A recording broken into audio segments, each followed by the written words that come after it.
अगर आप competitive exam aspirant हैं तो आप फंगी को इग्नोर नहीं कर सकते। ये टॉपिक न सिर्फ आपके सिलेबस का हिस्सा है बल्कि रियल लाइफ में भी बहुत इम्पोर्टेंट है।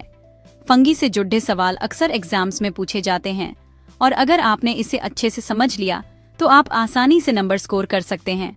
आपकी किचन से लेकर आपकी टेक्स्ट बुक्स तक ये टाइनी ऑर्गेनिजम्स हर जगह हैं। कभी आपने ब्रेड पर हरा या काला फंगस देखा है या फिर बारिश के मौसम में दीवारों पर फंगस की ग्रोथ नोटिस की है? ये सब फंगी के ही उदाहरण हैं। चलो डीप डाइव करते हैं और कॉन्सेप्ट को साथ में क्रैक करते हैं।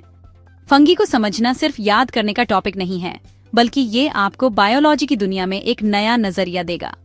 तो एग्जैक्टली फंगी क्या है? ये न तो पौधे हैं न ही जानवर, बल्कि एक अलग ही किंगडम है। फंगी की दुनिया बहुत वाइड है। इसमें हजारों स्पीशीज आती हैं, जिनमें से कुछ दिखने में बेहद खूबसूरत होती हैं तो कुछ खतरनाक भी। ये एक सेपरेट किंगडम है, प्लांट्स नहीं हैं, एनिमल्स भी नहीं हैं, बल्कि एक यूनिक ग्रुप हैं जिनके अपने कूल फीचर्स हैं। फंगी का क्लासिफिकेशन बायोलॉजी में बहुत इंपॉर्टेंट है क्योंकि ये बाकी सभी किंगडम्स से अलग हैं। आप उन्हें मशरूम्स, मोल्ड्स या यीस्ट के नाम से जानते होंगे। ये तीनों फंगी के मेन टाइप्स हैं और हर एक की अपनी खासियत है। चलो इन्हें ब्रेक डाउन करते हैं। सबसे पहले यीस्ट, फिर मोल्ड्स और फिर मशरूम्स। हर टाइप का रोल अलग है, कुछ फूड में, कुछ मेडिसिन में और कुछ बीमारियों में। यीस्ट वो रीजन है जिससे ब्रेड फूलती है और बियर फर्मेंट होती है। Tiny single celled power houses, ये शुगर को अल्कोहल और कार्बन डाइऑक्साइड में बदलते हैं जिससे ब्रेड सॉफ्ट और स्पंजी बनती है। मोल्ड्स, कभी ब्रेड पर फजी ग्रीन या ब्लैक पैचेस देखे हैं? वो यही हैं।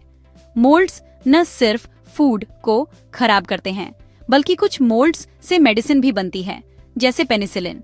मशरूम्स सभी शेप्स में आते हैं, कुछ डिलीशियस, कुछ डेडली।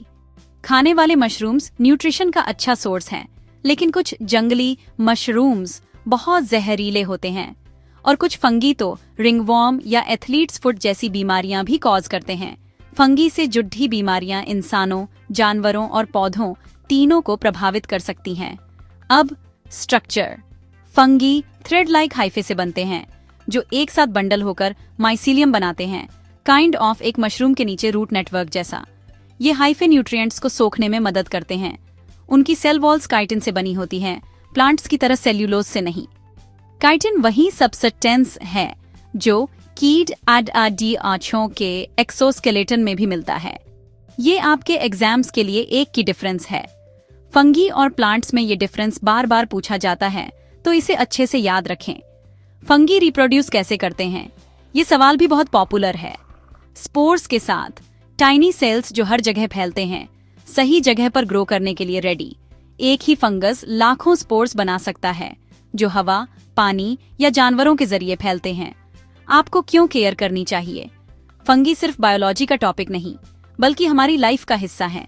फंगी डेड मैटर को डिकम्पोज करते हैं, न्यूट्रिएंट्स को रिसाइकल करते हैं और पेनिसिलिन जैसी एंटीबायोटिक्स बनाने में वाइटल हैं। अगर फंगी न हो तो डेड प्लांट्स और एनिमल्स का डिकम्पोजिशन रुक जाएगा।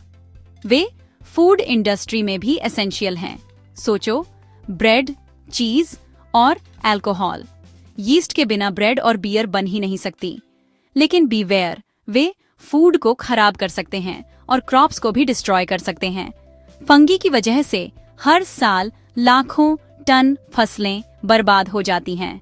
क्विक रीकैप, फंगी यूनिक हैं, यूजफुल हैं और कभी कभी हार्मफुल भी। इनकी वर्ल्ड बहुत डाइवर्स है। कुछ फंगी बिना देखे भी नहीं रहते तो कुछ हमारे लिए लाइफ सेविंग हैं। आपके एग्जाम्स के लिए उनके टाइप्स, स्ट्रक्चर, यूजेस और हार्म्स याद रखना। साथ ही फंगी के लाइफ साइकिल और उनके इम्पैक्ट्स पर भी ध्यान दें।